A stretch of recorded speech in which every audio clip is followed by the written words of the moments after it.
விந்தை, வினோதம், விசித்திரம், ஆனந்தம், சீற்றம் என பல நிகழ்வுகளை தன்னுள் கொண்டுள்ள இயற்கையின் படைப்பில் உருவானதுதான் கடலும் கடல்சார் உயிரினங்களும். எண்ணற்ற வளங்களை அள்ளித்தரும் கடல் தாயின் உன்னதமான படைப்புதான் முத்துக்கள். அழகுக்கு அழகு சேர்க்கும் வகையில் கண்களையும் மனதையும் கொள்ளை கொள்ளும் இந்த கடல் முத்துக்கள் உருவாகும் விதம் குறித்தும் வளர்ப்பு முத்துக்கள் தயார் செய்வது குறித்தும் நம்மிடையே விளக்குகிறார் முதுநிலை விஞ்ஞானி டாக்டர் ஜெகதீஷ். முத்துக்குளிப்பு அப்படிங்கிறது தூத்துக்குடி கடல் பகுதியில் மிக சிறப்பாக நடைபெற்று கொண்டிருந்த ஒரு நிகழ்வு. 1955 1961 வரைக்கும் இந்த இயற்கை முத்துக்குளிப்பு என்ற தொழில் சிறப்பாக நடைபெற்று வந்தது. அதுக்கு பின்னால் நமக்கு முத்து சிப்பிகளோட எண்ணிக்கை ரொம்ப குறைய ஆரம்பித்தனால மத்திய கடல் மீன் ஆராய்ச்சி நிலையத்தில் வளர்ப்பு முத்து தயாரிப்பதற்கான ஒரு தொழில்நுட்பம் கண்டுபிடிக்கப்பட்டது. பொதுவாக கடலில் முத்துக்குளிப்பு எப்படி நடக்கு அப்படின்னு சொன்னால், முத்து சிப்பிகள் கடலில் ஒரு 12லேருந்து ஒரு 18 மீட்டர் ஆழத்தில் உள்ள பாறைகளில் படிஞ்சு வளரும். இதை நாம் ஸ்கின் டைவிங் அப்படின்ற ஒரு முறையிலோ இல்லை ஸ்கியூபா டைவிங் அப்படின்ற ஒரு முறையிலையோ நம்ம கடலுக்கு ஆழத்துக்கு போய் கடல் ஆழத்தில் இருக்க சிப்பிகளை நம்ம மேலே கொண்டு வர முடியும். அதை கலெக்ட் பண்ணி மேலே கொண்டு வர முடியும். இந்த மாதிரி கொண்டு வரக்கூடிய அந்த சிப்பிகள் தான் வளர்ப்பு முத்துக்கு அடிப்படையான வருது. இப்போ நமக்கு கடலில் சிப்பிகள் அதிகமாக கிடைக்கிற பட்சத்தில் நம்ம அதிலிருந்தே எடுத்து முத்து விளைவிக்கக்கூடிய வேலைகளை செய்ய முடியும். சப்போஸ் நமக்கு தேவையான நேரங்களில் கடல்லேருந்து எல்லா நேரமும் சிப்பிகள் கிடைக்கும்னு சொல்ல முடியாத பட்சத்தினால நம்ம அந்த சிப்பிகளை ஒரு குஞ்சு பொறிப்பகத்தில் பொறிச்சு அதை நம்ம கடலுக்கு எடுத்துகிட்டு போயிட்டு பண்ணைகள் அமைச்சு நம்ம அந்த குஞ்சுகளை வளர வைக்கிறோம். இப்போ பண்ணைகள் நம்ம சொல்லும்போது என்ன சொல்லலாம்னா, நமக்கு கடல் பரப்பு நம்மளோட ஏரியாவில் உள்ள கடல் எப்படி இருக்குன்றதை முதல்ல நம்ம ஸ்டடி பண்ணிடுறோம். உதாரணமாக நம்ம கடல் பகுதி ஒரு ஆழம் குறைந்த பகுதியாக இருக்குதுன்னு வச்சுக்கோங்க. அந்த மாதிரி பகுதியில் நம்ம ஒரு ரேக் அப்படின்னு சொல்லக்கூடிய ஒரு வகையான பண்ணை முறையை நம்ம இது பண்ணுறோம். கடல் ஆழமான பகுதிகளில் மிதவைகள் கட்டி ராப்ட் அப்படின்னு சொல்லக்கூடிய ஒரு வகையான ஒரு முறையை நம்ம கையாளுறோம். இப்போ நீங்கள் உதாரணமாக நீங்கள் பார்க்குறது கடல் ஆழமான பகுதியில் ராப்ட் சிஸ்டம் அப்படின்னு சொல்லக்கூடிய ஒரு மிதவை அமைப்பை தான் நீங்கள் பார்த்துருக்கீங்க. இதில் நம்ம சிறிய குஞ்சுகளை நம்ம ஒரு 5 மில்லிமீட்டர் சைஸ் உள்ள சிறிய குஞ்சுகள் பொறிப்பகத்தில் நம்ம பொறிச்சு அதை மட்டுமே நம்ம எடுத்துக்கொண்டு இப்போ நீங்கள் பார்க்குற அந்த வளைக்கூடுகளில் இட்டு அந்த வளைக்கூடுகளை நம்ம பண்ணையில் கட்டி வச்சோம். பண்ணையில் கட்டின பின்னால் இந்த சிப்பிகளுக்கு தேவையான உணவை பற்றி நம்ம கவலைப்பட வேண்டிய தேவையே இல்லை. ஏன்னா அந்த சிப்பிகளே இந்த சிப்பி குஞ்சுகளே அந்த கடல் தண்ணியை உறிஞ்சி அதில் உள்ள நுண் பாசிகளை எல்லாம் உணவாக எடுத்துட்டு அது தன்னால் வளர ஆரம்பிக்கும். ஆனால் இந்த மாதிரி வளரும்போது மற்ற விலங்கினங்கள் இந்த சிப்பிகளுக்கு மேலே படிஞ்சு அதனோட வளர்ச்சியை தடுக்கவும் அந்த சிப்பிகளை கொல்றக்கூடிய ஒரு தன்மை உள்ள சில விலங்குகள் அது மேலே படியும். அதனால் நம்ம என்ன செய்யணும், மேனேஜ்மெண்ட் மெஷர்ஸ்ன்னு நம்ம சொல்கிற மாதிரி மாதத்தில் ஒரு முறையாவது நம்ம போயிட்டு அந்த சிப்பிகளை வெளியே எடுத்து அது மேலே உள்ள படிஞ்சுள்ள மற்ற தேவையற்ற விலங்குகளெல்லாம் ஒரு கத்தி மூலமாக நம்ம சுரண்டி எடுத்துட்டு திரும்பவும் அந்த சிப்பிகளை கூண்டில் இட்டு நம்ம திருப்பி கடலில் கட்டி வச்சிடும், அந்த பண்ணையில் கட்டி வச்சிடும். இந்த மாதிரி நம்ம செஞ்சுட்டே வரும்போது சாதாரணமாக குஞ்சு பொறிப்பகத்தில் ஒரு 5 மில்லிமீட்டர் சைஸில் கொண்டு வந்த சிப்பி குஞ்சுகள் சாதாரணமாக ஒரு 12லேருந்து 15 மாதங்கள் கழித்து நம்ம பார்க்கும்போது நமக்கு முத்து விளைவிக்கக்கூடிய அறுவை சிகிச்சை செய்யக்கூடிய தரம் வாய்ந்த சிப்பிகளாக வந்து உருவாகிருக்கு.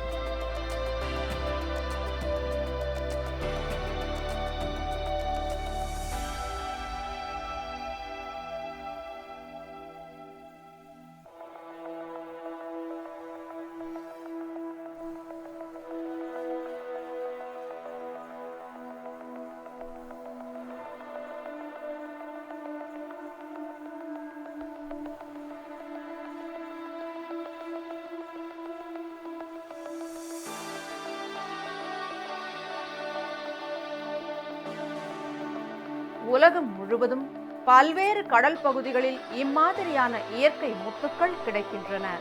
நம் இந்திய கடல் பகுதிகளில், குறிப்பாக கல்ஃப் ஆஃப் மன்னார் என்று அழைக்கப்படும் தூத்துக்குடி கடல் பகுதிகளில் மற்றும் கல்ஃப் ஆஃப் கட்ச் என்று அழைக்கப்படும் குஜராத் பகுதிகளிலும் பெரும்பாலும் கிடைக்கிறது.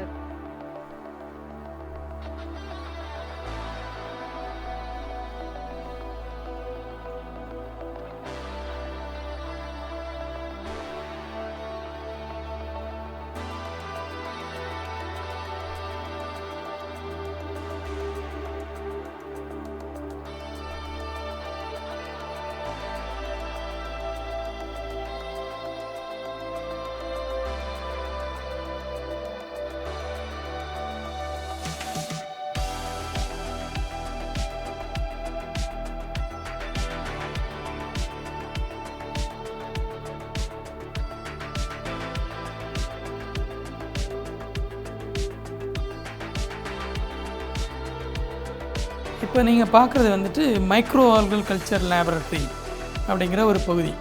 இது என்ன அப்படின்னு சொன்னால், முத்துச்செப்புகளுக்கு அடிப்படையாக உணவுன்னு சொல்லப்போனால் நமக்கு கடலில் கிடைக்கக்கூடிய நுண் தாவரங்கள்.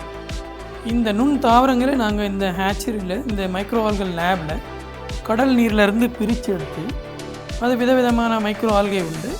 அதில் குறிப்பாக சொல்லப்போனால் ஐசோக்ரைசிஸ் கல்வானா அப்படின்ற ஒரு வகையான நுண் தாவரத்தை பிரித்து எடுத்து, இந்த நீங்கள் பார்க்குற இந்த ஃப்ளாஸ்கில் வந்து சீரியல் டயலோசின் மூலமாக நாங்கள் அதை வளர்ப்போம்.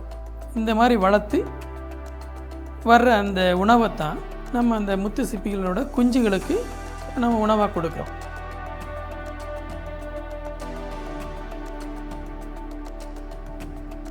குறைஞ்சபட்சம் நமக்கு தேவைப்படும் போது இப்படி வளர்கிற அந்த மைக்ரோ ஆல்கே ஒரு எம்எல்க்கு ஒரு 2லேருந்து 3 லட்சம் நுண் தாவரம் இருக்கணும்.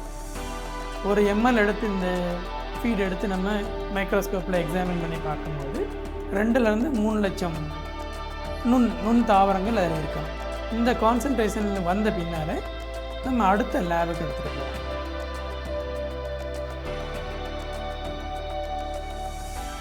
நான் இப்போ ஏற்கனவே உங்களுக்கு காட்டின செக்ஷன் வந்துட்டு ஸ்டாக் கல்ச்சர் அப்படின்ற ஒரு செக்ஷன். அதில் தான் நம்ம கடல்லேருந்து பிரிச்செடுக்கக்கூடிய நுண் தாவரங்களை அதிக அளவில் நம்ம அதிக கான்சன்ட்ரேஷனில் வளர்ப்போம். அப்படி வளர்த்த அந்த நுண் தாவரங்களை திருப்பி நம்ம அதிக வால்யூமுக்கு நம்ம மாற்றணும் அப்படின்னு சொன்னால் இந்த மாஸ் கல்ச்சர் செக்ஷன் அப்படின்ற இந்த லேபரட்டரியில் இது செய்ய முடியும்.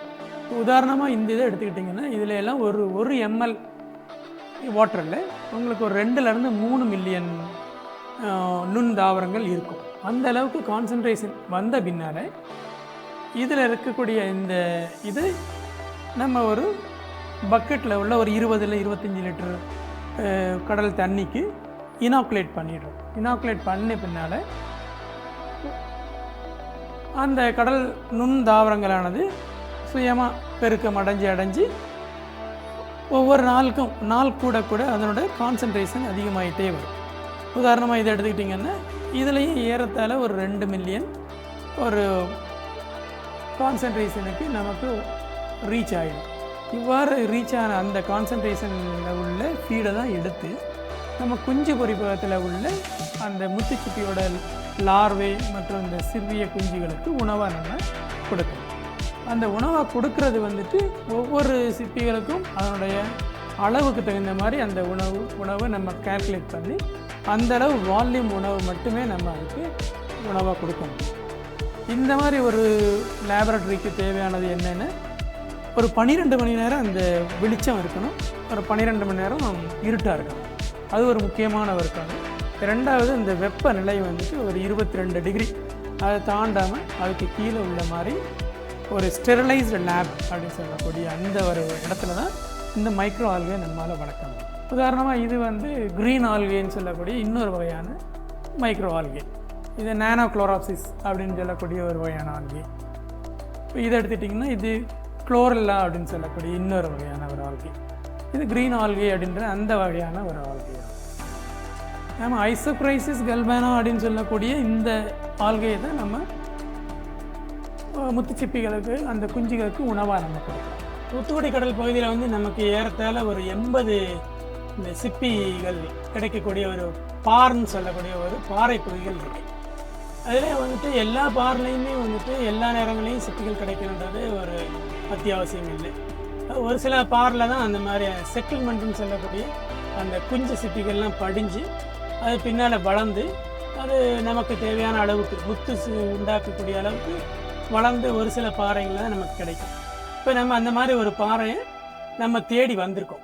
நமக்கு இது தேடுறதுக்கு நமக்கு முக்கியமாக தேவைப்படுறது இந்த ஜிபிஎஸ் அப்படின்ற ஒரு கருவி. இது மூலமாக நம்ம அந்த பார் எந்த கடலில் எந்த ஆழத்தில் எங்கே இருக்குன்றதை நம்ம ஐடென்டிஃபை பண்ணிவிட்டு இந்த ஸ்கியூபா டைவிங் அப்படின்னு சொல்லக்கூடிய எக்யூப்மெண்ட் இருக்கு பார்த்தீங்களா, அது முழுசாக சொல்லணும்னா self contained under water breathing அப்பேரட்டஸ். இது தன் மூச்சில் வந்து கடலுக்கு போகிறவங்க வந்துட்டு உடனடியாக கடல்லேருந்து வெளியே வர வேண்டிய சூழ்நிலை. ஒரு நிமிஷம் அதிகபட்சமாக 1 நிமிஷம் கடலுக்கு அடியில் இருக்க முடியும். அவங்களால அதிகமாக அந்த சிப்பிகளை கலெக்ட் பண்ணிவிட்டு வெளியே வர முடியாதுன்ற காரணத்தினால தான் இந்த ஸ்கியூபா அப்படின்ற இந்த எக்யூப்மெண்ட்டை யூஸ் பண்ணிவிட்டு கடலில் அவங்க ஆழ பகுதிகளுக்கு சென்று அங்கே உள்ள அந்த சிப்பிகள் மற்ற உயிரினங்களை பற்றி ஆராயவும் அதுங்களை வந்து சேகரித்து நமக்கு ஆராய்ச்சி கூடத்துக்கு கொண்டு வர்றதுக்கும் இது ரொம்பவும் ஒரு முக்கியமான உபகரணம்னு வச்சுக்கலாம். இப்போ நீங்கள் பார்த்த மாதிரி நம்ம அந்த பாறைகளை லொக்கேட் பண்ணிவிட்டு அங்கே போட்டை ஆங்கர் பண்ண பின்னால் அந்த டைவர் என்ற சொல்லக்கூடிய அந்த புலி ஆளுக்கு நம்ம அந்த ஸ்கியூபா டைவிங் எக்யூப்மெண்ட்டை அவரோட முதுகில் செட் பண்ணி விட்டுருவோம். இந்த ஸ்கியூபா டைவிங் எக்யூப்மெண்ட்டில் அந்த சிலிண்டர்லேருந்து அவருக்கு தேவையான மூச்சு காற்று வரும். அதனால் அவர் அந்த காற்று எவ்வளோ இருக்கோ அந்த அளவுக்கு அவங்க வந்து கடலுக்கு அடியில் தங்கியிருந்து நமக்கு தேவையான வேலைகளை செய்ய முடியும்.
கடல் முத்துக்கள் என்று சொல்லப்போனால் கடலில் கிடைக்கக்கூடிய ஒரு வகையான சிப்பிகளில் உருவாகக்கூடிய இந்த வகையான சிப்பிகள் கடலில் ஒரு 12 மீட்டர்லேருந்து 25 மீட்டர் ஆழமுள்ள பாறைகள் உள்ள பகுதிகளில் நமக்கு கிடைக்கும். இது ஒன்றோடு ஒன்று ஒட்டி வாழக்கூடிய சிப்பிகள். இந்த சிப்பிகள் உயிர் வாழும் தருணத்தில் ஏதாவது ஒரு வெளிப்பொருள் ஃபாரின் பார்ட்டிகள் நம்ம சொல்கிறோம், அது அதனோட உடம்பில் ஏதாவது ஒரு இடத்துல குத்தி அந்த சிப்பிகளுக்கு ஒரு வகையான உறுத்தலை தரும்போது அந்த சிப்பிகள் அந்த உறுத்தலை சமாளிக்கிறதுக்காக ஒரு விதமான திரவத்தை சுரக்கும். அந்த திரவம் தான் முத்து திரவம்னு நம்ம சொல்கிறது. அந்த வெளிப்பொருள் மேலே அந்த முத்து திரவம் படிஞ்சு ஒரு ஸ்டேஜில் வந்து அது ஒரு முத்தாக உருவாகிடும். இதுதான் இயற்கையில் முத்து விளையும் முறை. பட் சாதாரணமாக இயற்கையில் முத்து விளையும் முறை அப்படிங்கிறது ஒரு ஆக்சிடென்டல் ப்ராசஸ்ன்னு நம்ம சொல்கிற மாதிரி எப்போதாவது நடக்கக்கூடிய ஒரு சந்தர்ப்பம்.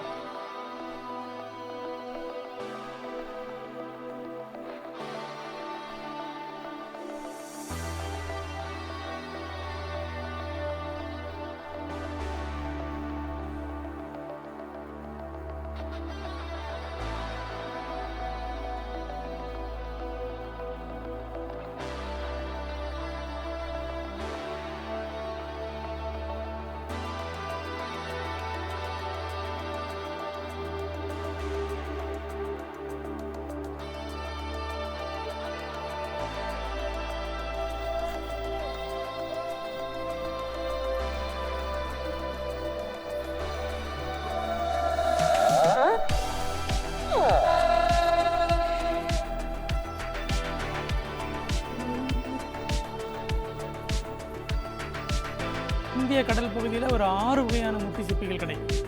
அந்த 6 வகையான முத்து சிப்பிகளில் 2 வகையான முத்து சிப்பி தான் கமர்ஷியல் கிரேடுன்னு சொல்லக்கூடிய ஒரு தரம் வாய்ந்த முத்தை உருவாக்கக்கூடிய ஒரு கெப்பாசிட்டி உள்ள சிப்பிகள். இதனுடைய விஞ்ஞான பேருன்னு சொல்ல போனோம்னா பிங்டடா ஃபீகாட்டா என்று நம்ம சொல்கிறோம். இந்த சிப்பிகளில் தான் நான் ஏற்கனவே சொன்ன மாதிரி ஒரு சர்ஜிக்கல் ப்ராசஸில் இந்த முத்து சிப்பிகளை கடல் பகுதியிலேருந்து கொண்டு வந்து ஒரு ஆய்வுக்கூடத்தில் வச்சு அது ஒரு நுண்ணிய அறுவை சிகிச்சை மூலமாக ஒரு நியூக்ளியஸ் என்று சொல்லக்கூடிய ஒரு வெளிப்பொருள் அந்த முத்து சிப்பிகளுடைய கருப்பைக்கு உள்ள செலுத்திடும். அது கூட அதே முத்து சிப்பிகளில் சில முத்து சிப்பிகளை வெட்டி எடுத்து அதில் உள்ள மேண்டில் அப்படின்னு சொல்லக்கூடிய அந்த ஒரு டிஷ்யூவோட ஒரு சிறிய ஒரு துண்டு ஒன்றையும் அந்த நியூக்ளியஸோடு சேர்த்து நம்ம அந்த சிப்பிகளுக்கு உள்ளே வச்சிடணும்.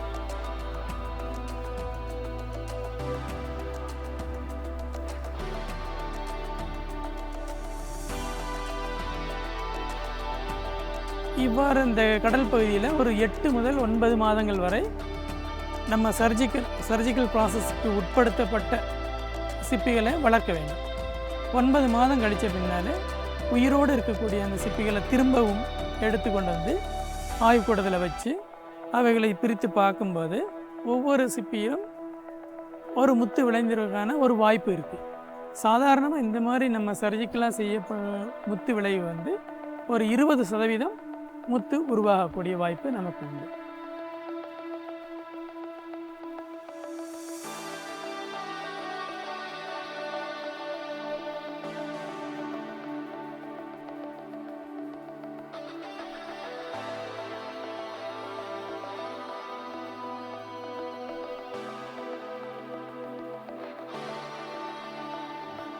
இத்தனை கட்டங்களையும் தாண்டி நமக்கு கிடைக்கும் இம்மாதிரியான முத்துக்கள் உருண்டை முத்து, கல்கி முத்து, பட்டன் முத்து, அரிசி முத்து, பூ முத்து, கேசி முத்து என பல வகையான பெயர்களில் கை, கழுத்து மற்றும் காதுகளில் அணியும் அணிகலன்களாக ஆபரண பொருளாக உருமாறி வியாபார தலங்களில் விற்பனை செய்யப்படுகிறது.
இத்தகைய முத்துக்களை பட்டு நூலிலும் தங்க இழைகளிலும் கோர்த்து ஆபரணமாக உருமாற்றுகின்றனர். இம்மாதிரியான முத்துக்கள் கிரீம் ஒயிட், பிங்க், கிரே ஆகிய நிறங்களில் நமக்கு கிடைக்கிறது. 1 மில்லிமீட்டர் முதல் 15 மில்லிமீட்டர் அளவுகள் வரை கிடைக்கும் இம்மாதிரியான முத்துக்கள் தரத்திற்கு தகுந்தாற்போல் சுமார் 100 ரூபாயில் இருந்து 1 லட்சம் ரூபாய் வரை வெளிச்சந்தையில் விற்பனை செய்யப்படுகிறது.